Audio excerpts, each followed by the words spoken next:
Someone must have slandered Joseph K, because although he had done nothing wrong, he was arrested one morning. Anna, the cook who brought him breakfast every morning, didn't come this time.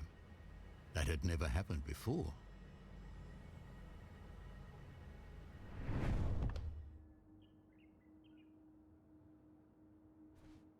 Nice. Real nice.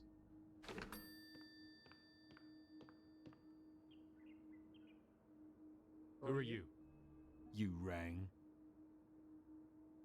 Well, obviously. Yes? Anna's to bring me breakfast. Yeah, it was my maid. He wants Anna to bring him breakfast. Ha! It's not possible. Wouldn't you rather stay here? Why?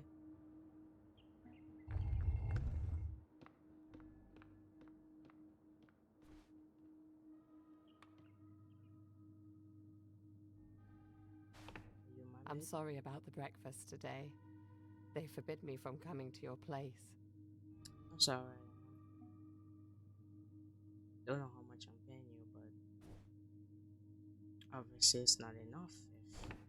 If You can't leave. You're being...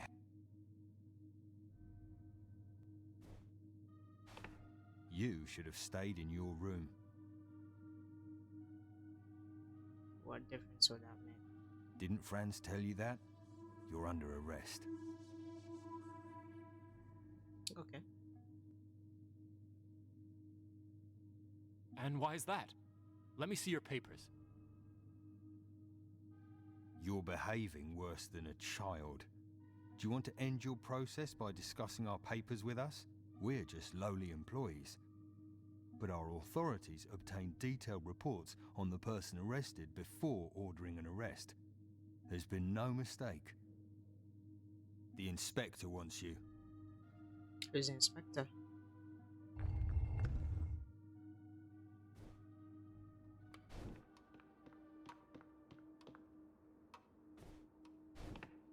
What are you thinking? Do you want to see the inspector in your nightshirt? Why not? I'm in my home. He'll have you flogged, and us along with you. That doesn't seem like a good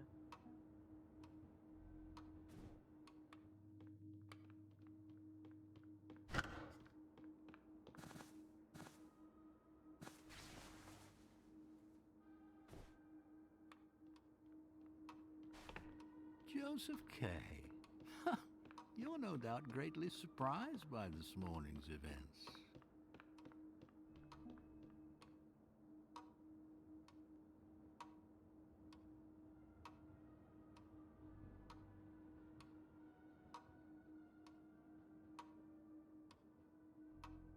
I can't think of the slightest offense of which I might be accused. Don't make such a fuss about how innocent you feel. It disturbs the otherwise not unfavorable impression you make. I can't report that you've been accused of anything. You've been arrested. That's all I know. So you can't tell me what I'm being arrested for? Okay. There will be an inquiry into your affair next Sunday. But These inquiries will now be held on a regular basis. Here is the number of the building in which you are to appear.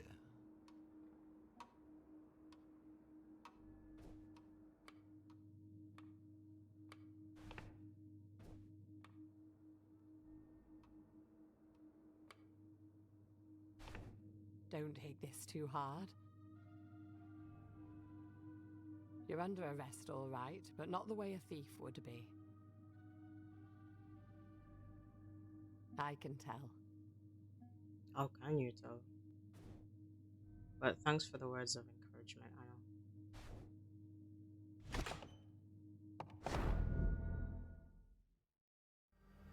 Kay had resolved at once to go to said house on Sunday. The trial was getting underway, and he had to put up a fight. This initial inquiry must also be the last.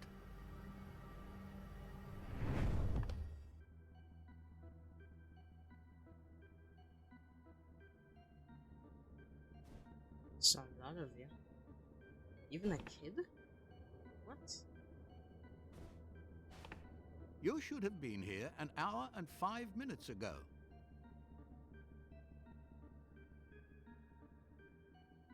Nobody told me when the trial starts. Yes, but now I'm no longer required to examine you. However, I'll make an exception for today. So, you're a house painter?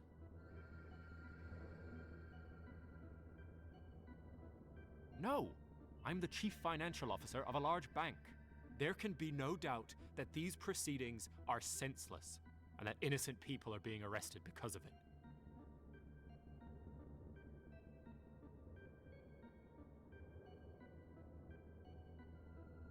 I only recognize these proceedings out of compassion.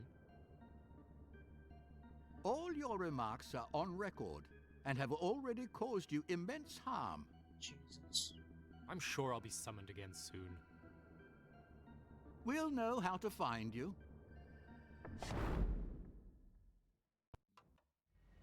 After visiting the court, Kay began to question whether it was wise to ignore and mock the trial. Once a week, he would visit a girl named Elsa, who worked as a waitress at night and received visitors during the day while lying in bed. Today, however, he decided instead to see Huld, a lawyer who had been recommended to him as an expert in these matters.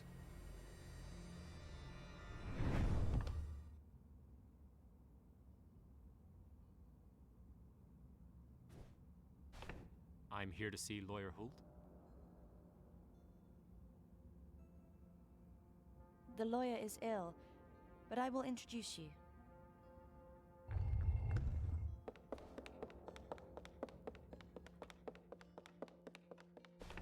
Chief Financial Officer Joseph Kay. I am very interested in your matter. How do you know about me and my trial? I move in legal circles. Various trials are discussed, and the more striking ones stick in one's memory. The court wants to eliminate the defense as much as possible. Everything is to be laid upon the defendant himself. But there is no other court before which there is a greater need for lawyers. I'll go see what's happened. Why would you go? The owner of the house should go. You know what? Sure. Let's see what that noise is. It was nothing. I just threw a plate against the wall to get you to come out. I can help you better than he can. Is that so? It's very rude to leave in the middle of a conversation. If you want my help, please come with me. Lenny, leave us alone.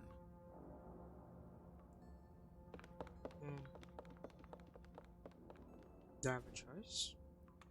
Oh, I do have a choice. Okay. Let's just go with the lawyer. Should I really get the lawyer's help? We'll get the lawyer first and then backtrack and play for her.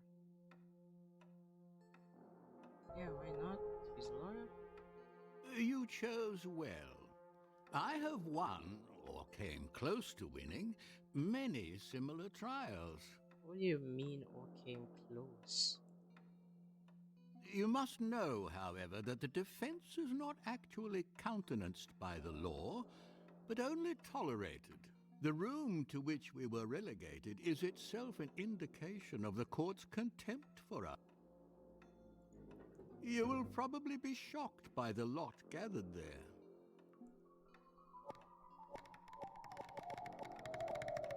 Oh, these are crooked lawyers. Get rid of them or they won't leave us alone.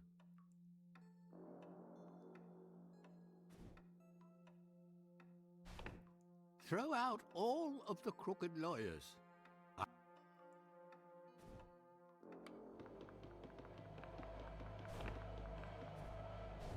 We see the sign of your conviction on your lips.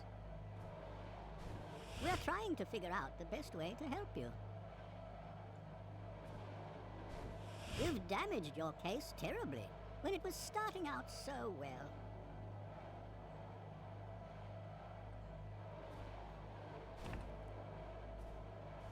Certainly nothing is lost as yet. So we're just eating them out of it. Can't you see 2 steps in front of you?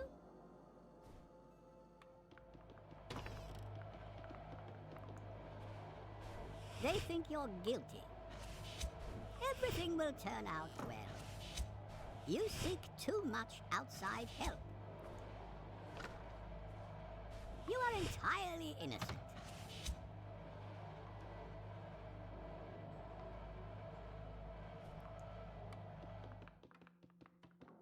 Is there any more?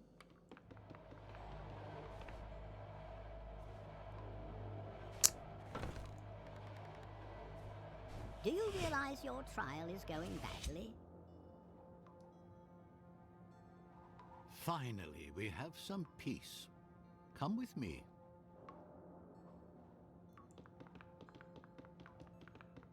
Wait, the crooked lawyers look just like him, though. These conditions are scandalous.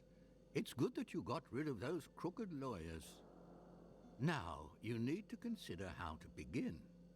How do I begin? Either we write a petition, or we use my connections. What's the difference? The petition must be written by the lawyer.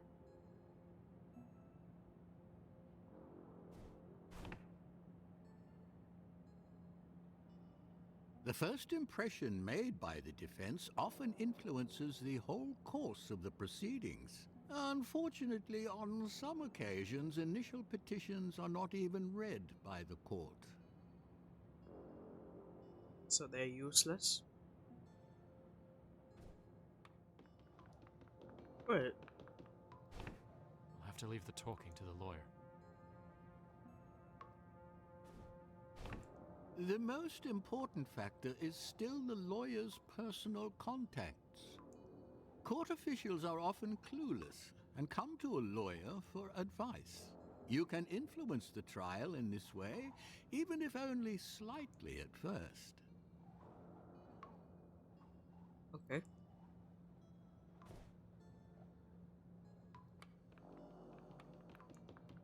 I'll have to leave the talking to the lawyer. The most important factor is court officials are often... You can influence the trial in this... How do I decide?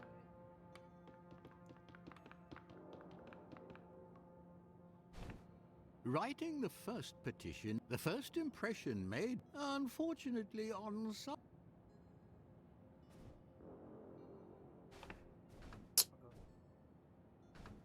Should I have the lawyer write a petition?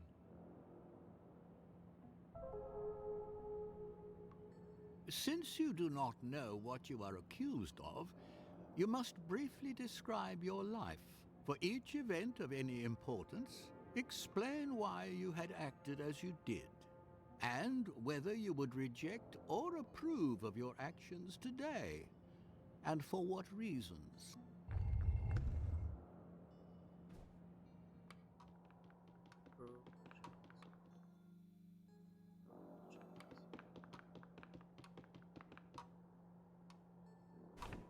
Do as you wish, but bear in mind that the court could not permit itself to be mocked.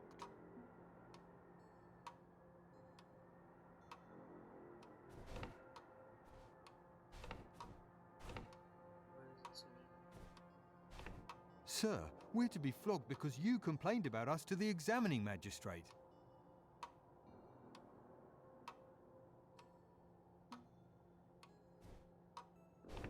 Have you commented on everything?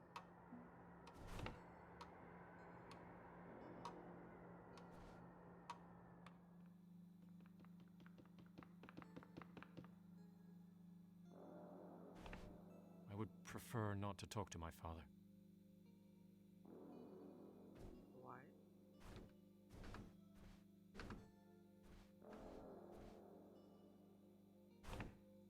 didn't you come today?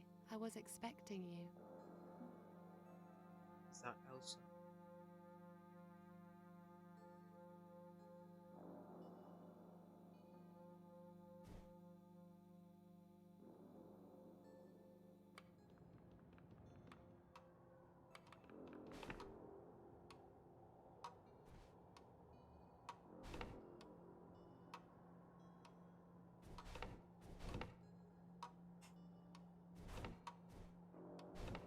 Have you comment?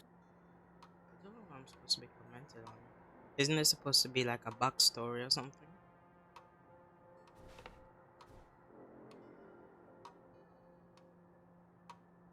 The guards in my apartment were corrupt ruffians. Maybe I can double.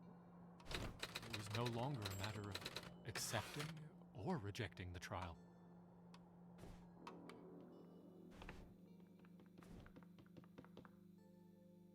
I fear and avoid my father. I love Elsa, and I'm happy with her.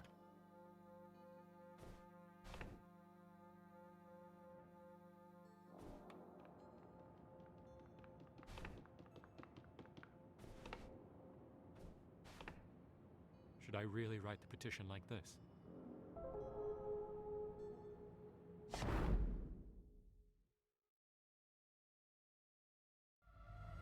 Just now, when he should have summoned all his strength, Kay discovered such doubts of his own judgment as had previously been foreign to him. Could he really rely so little on his own judgment already?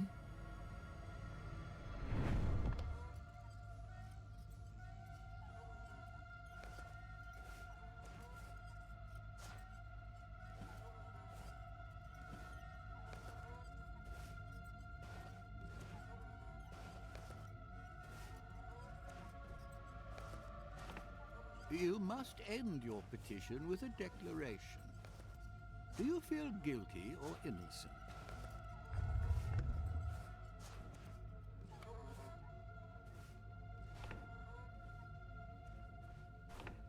I really feel guilty?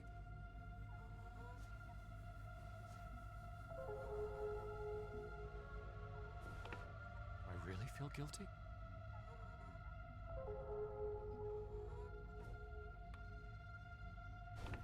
I really feel innocent?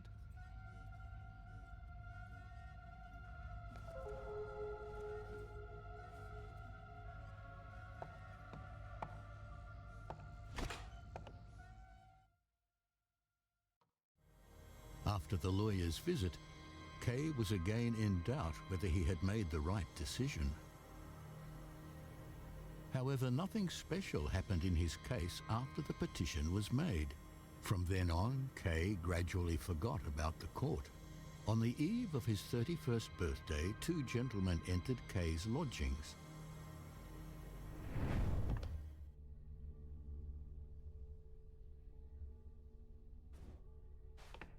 So, you're meant for me.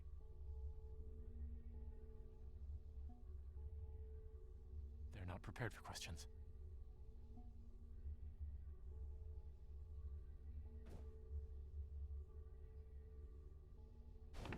You have to wear a black hat.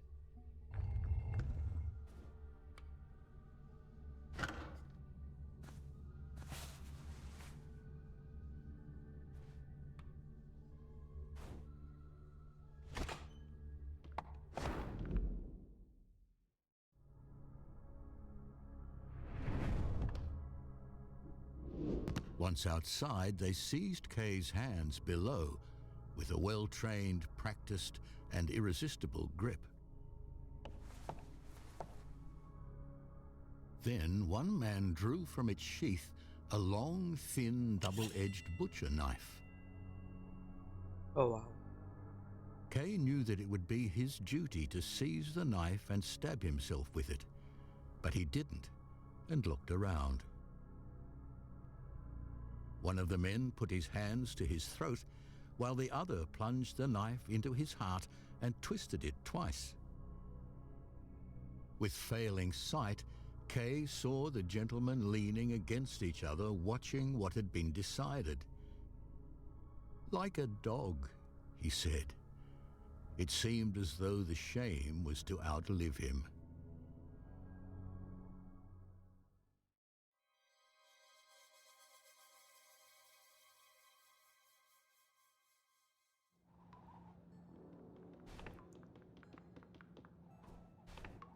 The most important factor is still the law. Court officials are often clueless. You can influence the trial in this way.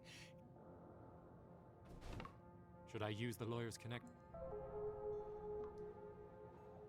Thanks to my intercession, the warden will allow you to enter the law. But you have to find the way yourself.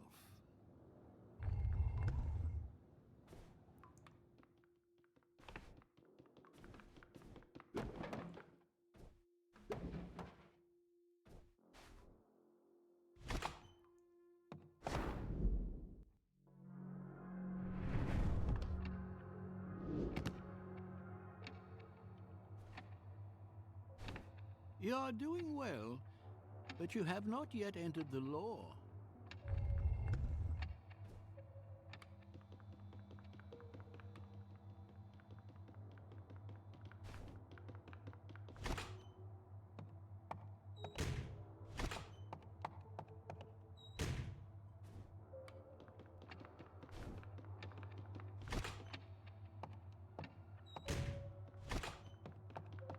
Okay. These doors are just kind of... Okay, yeah.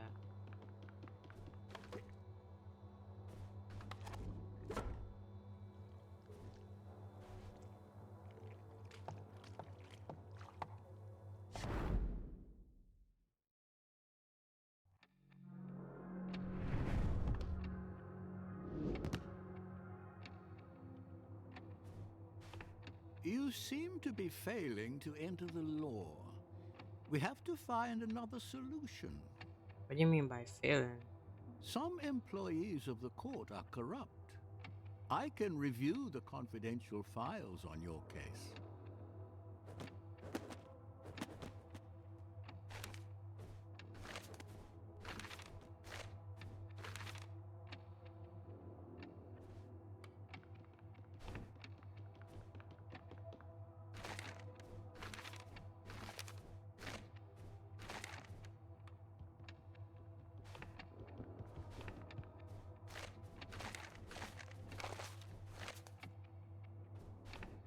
Finally, I can advise you properly.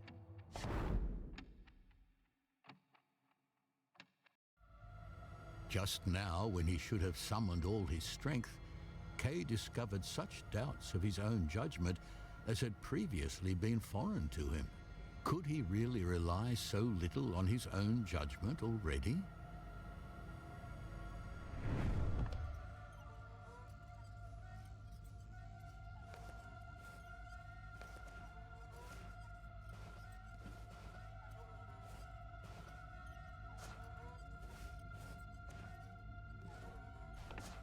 You must now choose whether to seek an apparent acquittal or a protraction.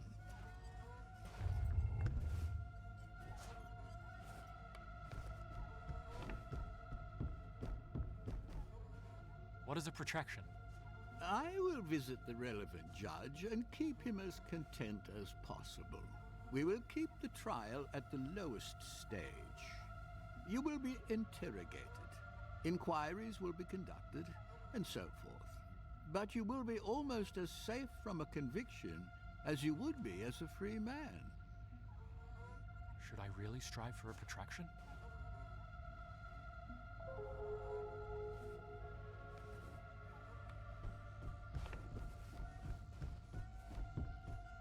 What is an apparent acquittal? I'll write out a certification of your innocence. Then I'll make the rounds of the judges I know with the certification. When I've gathered enough signatures, I'll take it to the judge who's currently conducting your trial. The charge against you is dropped for now, but it can be reinstated the moment an order comes from above.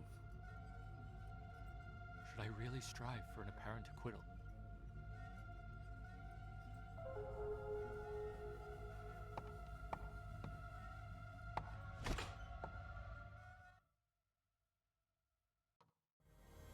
after the lawyer's visit, Kay was again in doubt whether he had made the right decision.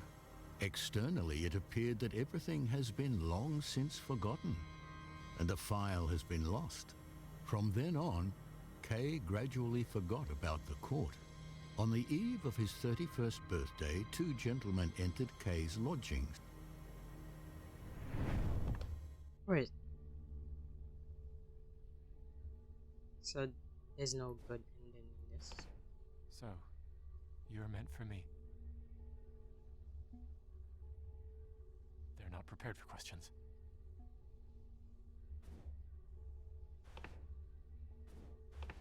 You have to wear a black hat.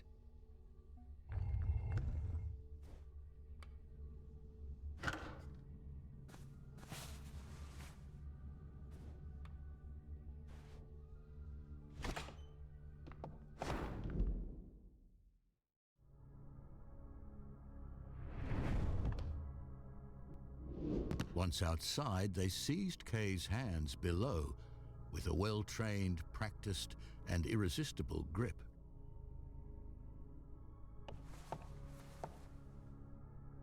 Then one man drew from its sheath a long, thin, double-edged butcher knife. Kay knew that it would be his duty to seize the knife and stab himself with it, but he didn't, and looked around. One of the men put his hands to his throat, while the other plunged the knife into his heart and twisted it twice. With failing sight, Kay saw the gentlemen leaning against each other, watching what had been decided. "Like a dog," he said. It seemed as though the shame was to outlive him.